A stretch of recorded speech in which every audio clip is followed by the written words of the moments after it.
internas que estruturam no corpo da obra aquilo que Pascoais designa por o corpo do ser português. Ou seja, é um livro que, de alguma forma, Pascoais também concebe, do ponto de vista estrutural, enquanto livro, como a compleição do próprio homem. Não é? O autor parte do geral para o particular, ou seja, das noções gerais para a verdade portuguesa, que é o rosto da saudade. O corpo é também Portugal, é o homem, mas é Portugal. Esta relação jânica, se assim podemos dizer, portanto, torna inseparável o homem português da própria pátria, que é Portugal. E o rosto, portanto, desta osmose é sempre o rosto da saudade ou do saudosismo. É a mesma leitura simbólica que seguirá, como disse há pouco, não é, Fernando Pessoa, embora com moldes um pouco diferentes. É curioso que, além dessa fase inicial, de 1912, em que Pessoa reconhece a importância de Pascoais, mais tarde ela começa a ser delida. Pessoa pouco se refere a Pascoais, mas quando nós lemos textos pessoanos, lá encontramos a matriz pascoasiana, não é? Nas páginas iniciais, o teorizador do saudosismo, que será, como disse, também uma corrente literária de ideias, não diz que o português elaborou, aprimorou, num processo cultural, uma arte de o ser. Não. E vou citar: ser português é também uma arte, e uma arte de grande alcance nacional. Por isso, e contrariamente àquilo que por vezes se vê escrito, este título não tem artigo. Não é uma arte, ou a arte, é arte de ser português. É algo substancial, direi mesmo consubstancial ao próprio homem português na perspectiva pascoasiana. Para o poeta amarantino, o facto único que determina e fundamenta essa arte lusíada é a natureza rássica. Mas é uma natureza rássica que é dual, é ária e semita. É uma compleição que adquire uma singularidade que define um povo e uma pátria. Pátria não é apenas a nação, no sentido antropológico que define a sobremodernidade. Pátria, no conceito de Pascoais, adquire uma compleição de ordem espiritual. Esta natureza de ser português, com toda esta matriz ou matricialidade que liga o homem à própria identidade da terra e do país, tem, porém, de cultivar-se. Embora ela possa estar latente, ela só adquire a sua expressão máxima da sua manifestação através do culto. Aliás, de alguma forma, e é por isso que Pascoais também teve uma ligação bastante grande a uma outra vertente, que foi a da fundação de uma igreja lusitana. Para Pascoais, assim como para as religiões tradicionais, o culto é aquilo que de alguma forma reatualiza e revivifica a própria, não direi a própria religião, mas os valores implícitos na religião. Sejam esses valores de caráter mais comum e humano, como os valores morais ou até éticos, mas, sobretudo, os valores de natureza espiritual. Pois. Esta perspectiva é aquilo que eu designo por uma teorese pascoasiana que identifica a cultura do pão e da palavra. E nós sabemos a importância que teve para Pascoais esta relação do pão e da palavra. Um dos primeiros artigos de Pascoais, publicados na primeira série da revista A Águia, intitula-se precisamente Os Lavradores Caseiros. E nós sabemos, sobretudo aqueles que não se ficam apenas, enfim, pelas leituras estruturalistas, não é, e semióticas do texto e da palavra, ou da palavra enquanto signo, que há uma relação muito grande entre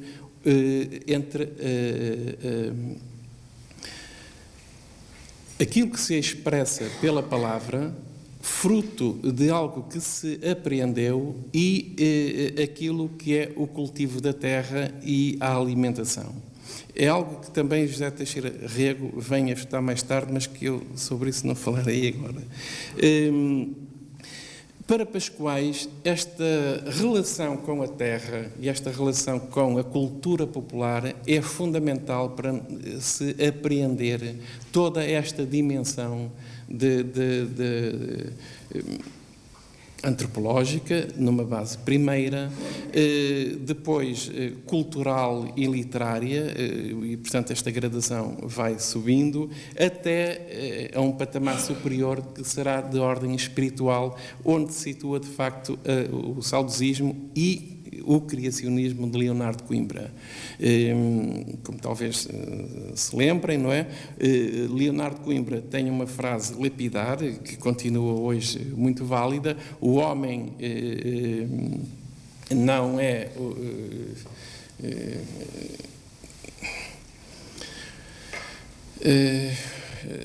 o homem, deixem-me pensar, queria tentar ser fiel ao próprio Leonardo, não vou ser, portanto, não é a citação de Leonardo, é a ideia de Leonardo.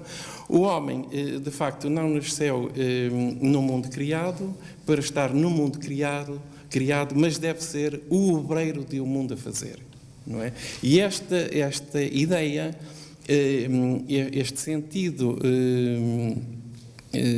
projetivo do que deve ser o destino do homem, encontra-se também em Teixeira de Pascoais e no seu saudosismo.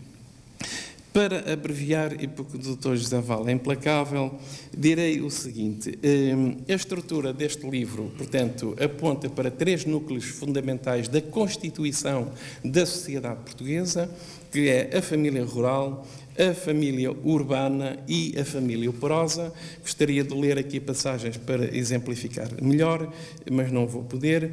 Direi apenas que nesta configuração sociopolítica o Estado derivaria da própria organização municipalista. E isso foi muito importante e ao Porto diz muito.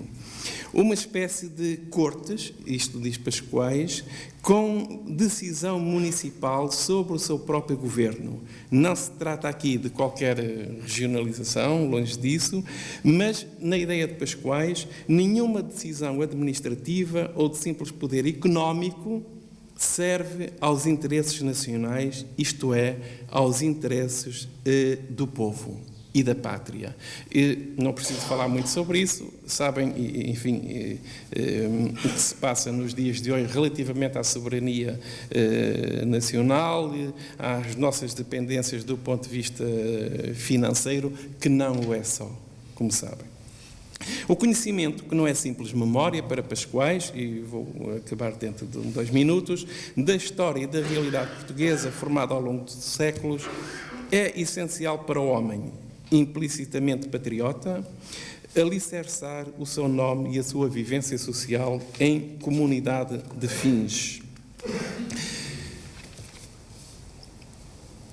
A linguagem popular, para Teixeira de Pascoais, e isso está expresso neste livrinho, é um mapa de referenciais que o autor desenha para se compreender o sentimento saudoso. Pascoais não coloca a saudade na esfera de uma hermenêutica intelectiva racional. Por isso, na linha de Sampaio Bruno, que gostaria também aqui de invocar, para quem esta é a terra mais antifilosófica do planeta, o poeta das sombras afirma, página 96, para aí,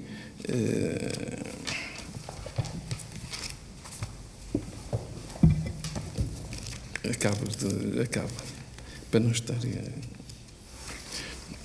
Afirma que o português não quer interpretar o mundo nem a vida, contenta-se em vivê-la exteriormente e tem por isso um verdadeiro horror à filosofia, imaginando encontrá-la em tudo o que não entende. Apenas uma noção filosófica como o criacionismo, Leonardo Coimbra, permitirá esta exegese da saudade. E, finalmente, já em páginas finais, Teixeira de Pascoais explicita a sua concepção, a ideia nuclear que a sustenta, afirmando: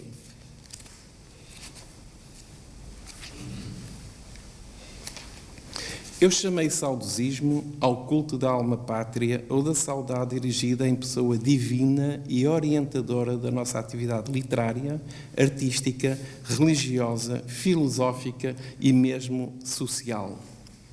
Sob a influência da saudade, as formas inferiores da natureza, formas ainda de existência e não de vida, atingem o seu corpo de lembrança, o seu modo imaginário de ser, o estado angélico e perfeito, a imagem. E por meio dela comunicamos também com a família, com a pátria, a humanidade, Deus. O homem, em virtude do seu poder saudosista, de lembrança e esperança, eleva-se da própria miséria e contingência à contemplação do reino espiritual. Vemos Deus pelos olhos da saudade. Muito obrigado.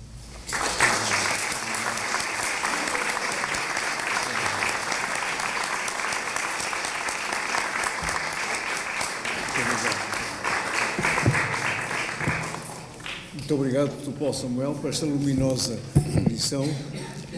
Esperamos que a próxima edição da Arte Ser Português já seja um bocadinho maior, com letras gordas, porque para as pessoas lerem melhor, que bem falta faz. Talvez, não é? talvez. Muito obrigado. Agora cabe-me. Muito andou por cá.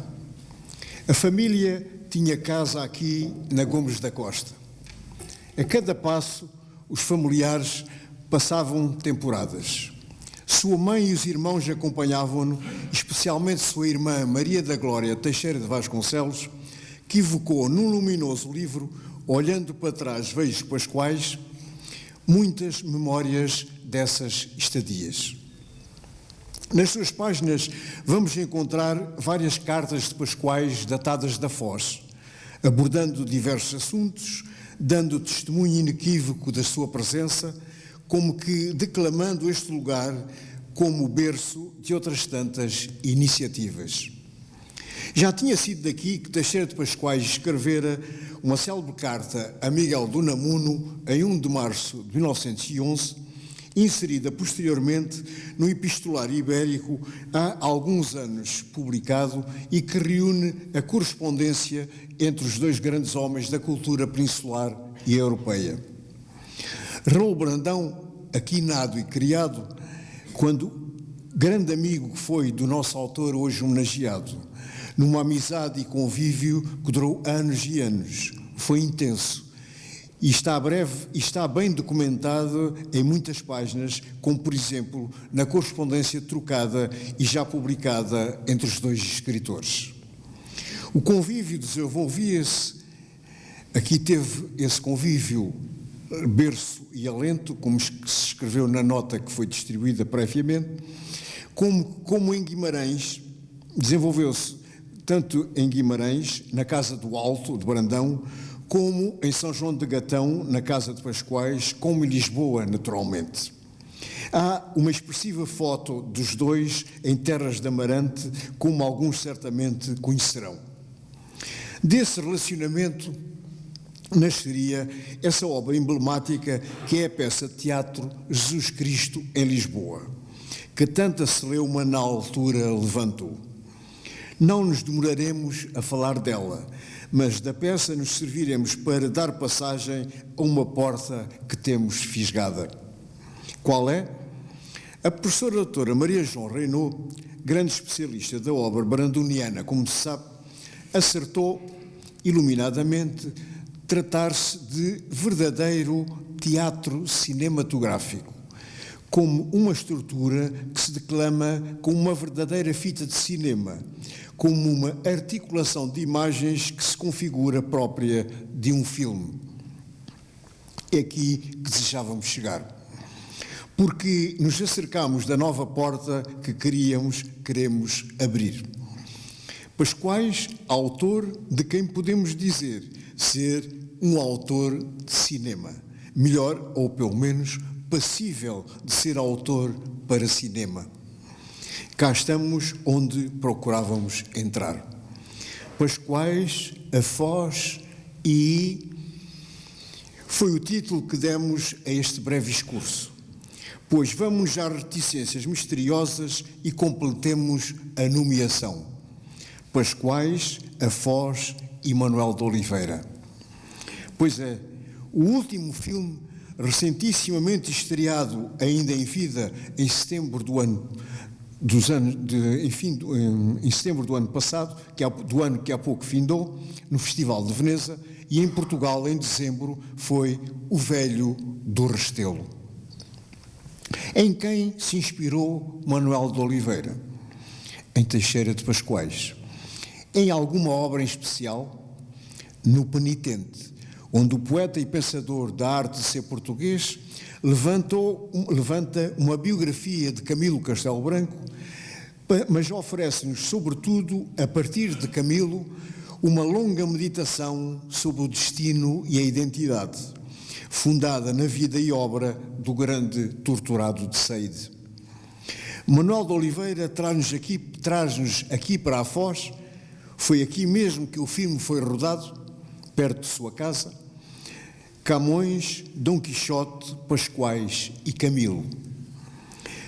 Com o Penitente pascoalino como roteiro, Manuel de Oliveira dá-nos uma extraordinária meditação sobre o ser e o destino da humanidade, mas dá-nos, sobretudo, uma luminosa meditação sobre a identidade e o destino de Portugal. Propõe-nos, na esteira de Pascoais, uma verdadeira arte de ser português. À margem, poderei dizer que se estranhará a presença de Dom Quixote neste concerto, mas Camilo trouxe Cervantes também às suas páginas, e de Dom Quixote e de Cervantes poderíamos um dia falar num aspecto pouquíssimo ou nada referido, que é a influência portuguesa em Cervantes e em Dom Quixote. Pode ser que um dia surja aqui a oportunidade. Registre-se de passagem que a relação de Camilo com Pascoais, precisamente com o Penitente, como matriz da obra de Manuel de Oliveira, foi magnífica e exemplarmente tratada por Isabel Pires de Lima, Camilo no palco interior de Pascoais,